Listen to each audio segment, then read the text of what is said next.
Thank you. I'm very pleased to be able to be here today.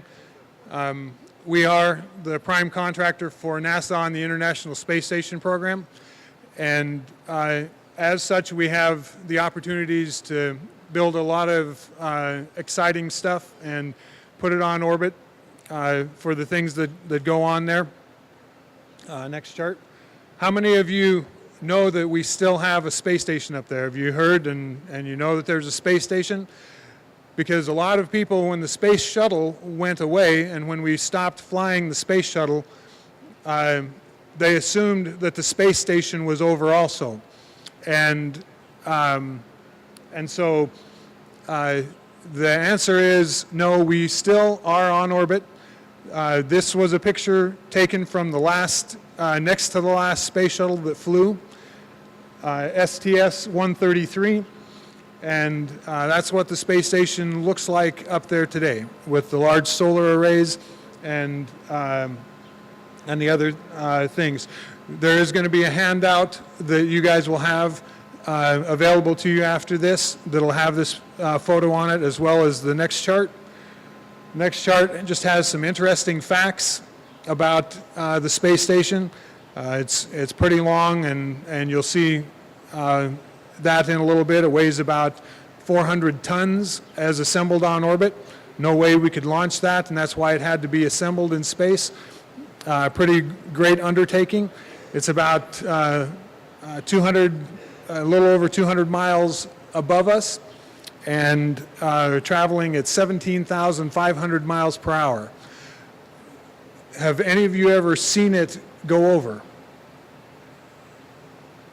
We have one in the back, okay?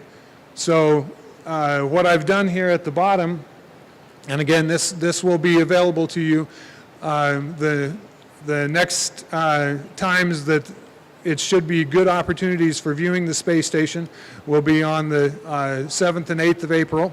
And this is available on a NASA website if you want to see it. But if the weather is clear up here, this gives the time, shows the location from when it starts, and it'll come from low on the horizon, and on the 7th, it'll actually disappear as it gets up almost into the middle of the sky. And then the other one, you'll be able to see it go across and go down. The magnitude on here showing -3. The moon is a brightness of -1, so it's actually will be a dot that is higher intensity than even the moon at that point. And so these will be good viewing opportunities for you. Next chart.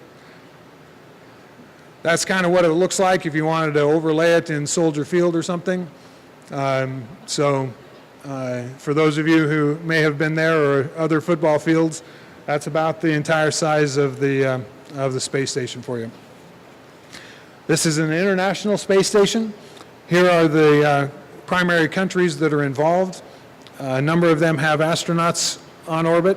We first launched the first piece back in 1998, and then in November of 2000 was when we put the first crew on orbit. And we've had crew up there from the United States for the past over 12 years now. And one of the things that we're doing is trying to make sure that we can continue to operate this, since it's been a large investment, and we're trying to extend the operation out through 2028. And so another 15 years of operation. And because of that, there's some things that we have to do because the space shuttle isn't there. One of the things that it used to do is every time the space shuttle went up, they would, before they left, they would empty their gas tanks with nitrogen and oxygen and fill up the space station tanks, and then come back and return to Earth. And so that kept the tanks replenished up there. Well, now we have to do it with another method in order for us to continue to supply atmosphere and everything else, and that's where US Hose comes in. The next chart, this shows the space station when it was brand new. This is the US laboratory portion of the space station, and you can see it's nice and clean and everything's in there.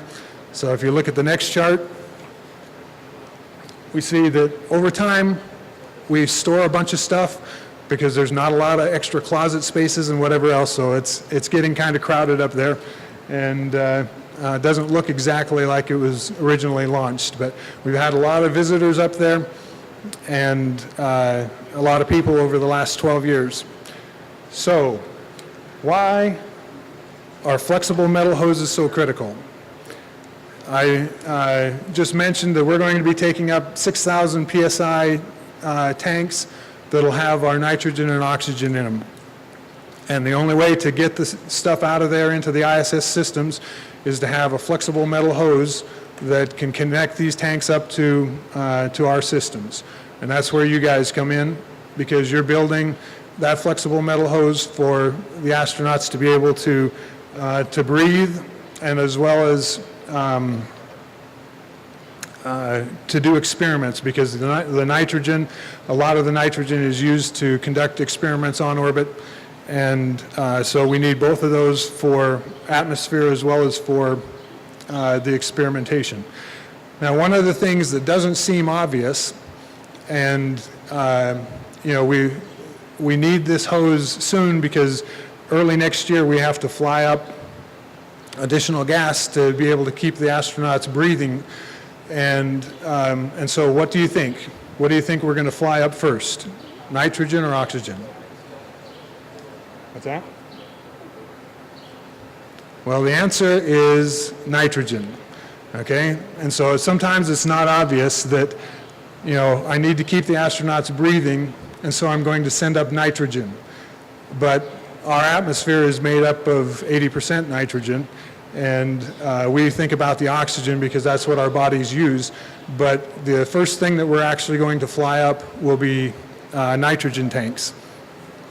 The ISS does lose a little amount of air every day because, as I said, we assembled all these modules on orbit, so there's a little bit of leakage that goes out, as well as when they do EVAs or the spacewalks, they have to use the ultra pure oxygen that comes out of the tanks, and so the suits require that, and that's why we need also the extra pure oxygen that will be going up in these tanks. So one of NASA's top priority missions for early next year is to get the gas up there, and you're delivering your hose this year is going to help us do that.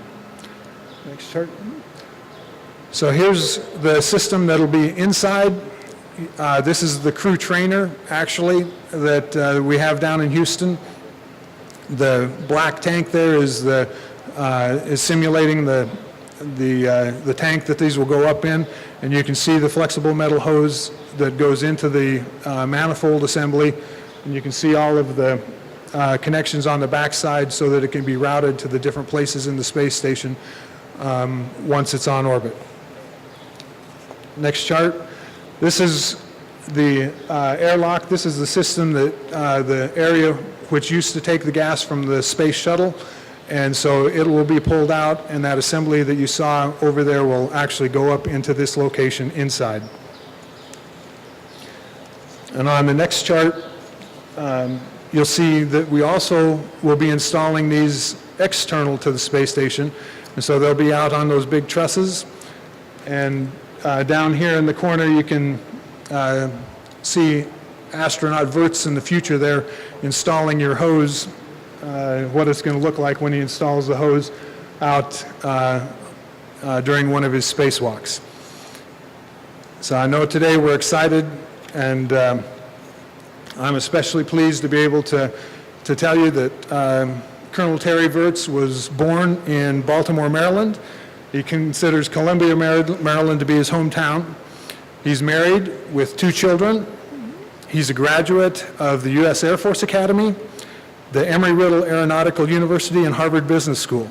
He also attended the French Air Force Academy on an exchange program with the U.S. Air Force Academy. Selected as a pilot by NASA in July of 2000, Terry was a member of the International Space Station Expedition 9 crew and the space shuttle pilot aboard STS-130. He is currently training for his next space station mission as flight engineer on Expedition 42, scheduled for November of 2014, and continuing on as Commander of Expedition 43. Help me in welcoming Colonel Terry Virts.